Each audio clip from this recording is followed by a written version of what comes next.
জানো তো বন্ধুরা, আমাদের এখানে না রাত্রিবেলা করে ভালোই ঝড় বৃষ্টি হচ্ছে। আজ 2 দিন 3 দিন ধরে ভালোই ঝড় বৃষ্টি হচ্ছে, তাই ওয়েদারটা খুবই ঠান্ডা।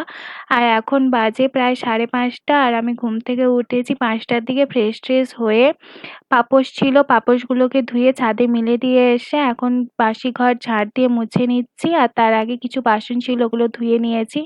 তো তারপর স্নান করে চলে এসেছি, স্নান করে ধূপটা দিয়ে নিলাম, তারপরে টিফিন করব, চপ মুড়ি।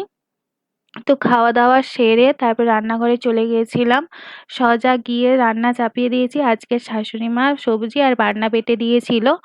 তো এখন কুঁদরি আলু তরকারিটা তুলছি, তারই মাঝখানে হচ্ছে ডাল, উচ্ছে ভাজা, এই মাছের ঝাল করে নিয়েছি, লাস্টে চাটনিটা করেছিলাম।